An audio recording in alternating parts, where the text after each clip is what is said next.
Hello, my name is Amber Meeks, and I'm a senior legal communications major, political science minor at Howard University.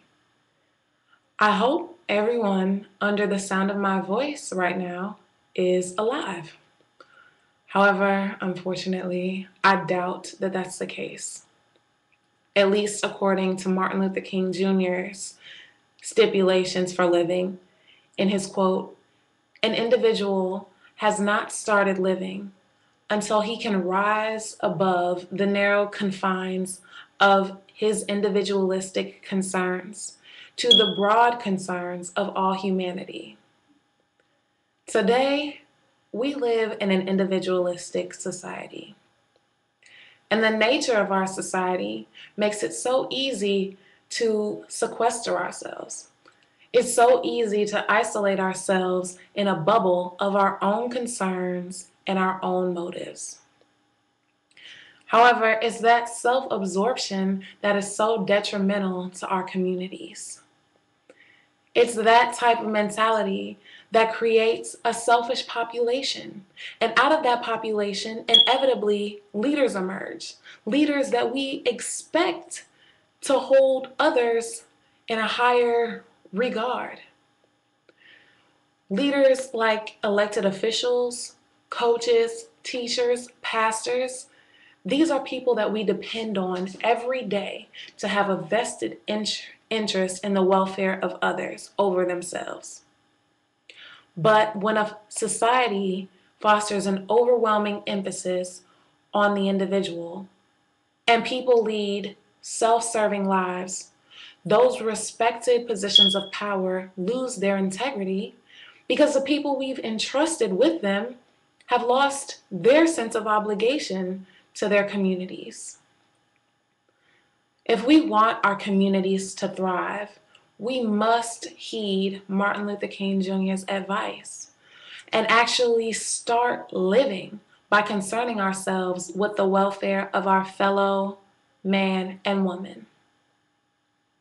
To do this, the first and most essential step is to get out and to get acquainted with our communities through service. Now, I say get acquainted through service because service is a selfless act.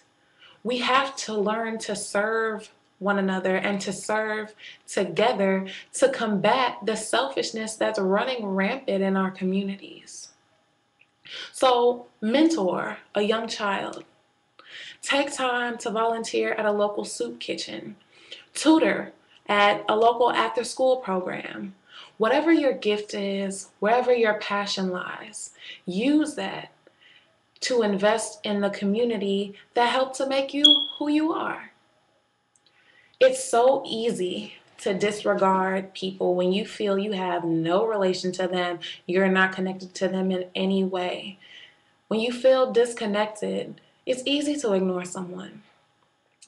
Conversely, it's so much easier to care about those around you when you know who they are. Just imagine walking down the street and instead of sending a text message or changing the song on your iPod to try to avoid making eye contact with people, imagine actually seeing someone that you knew, seeing a familiar face or two or three before reaching your destination. Visualize a society where corruption in leadership positions is the exception instead of the norm. Right now, these ideas may seem like fantasy, but with work, time, and compassion, we can begin to restore our communities. We can transcend our own selfishness and actually take out the time to invest in the welfare of others. We can rise above the narrow confines of our individualistic concerns to the broad concerns of all humanity.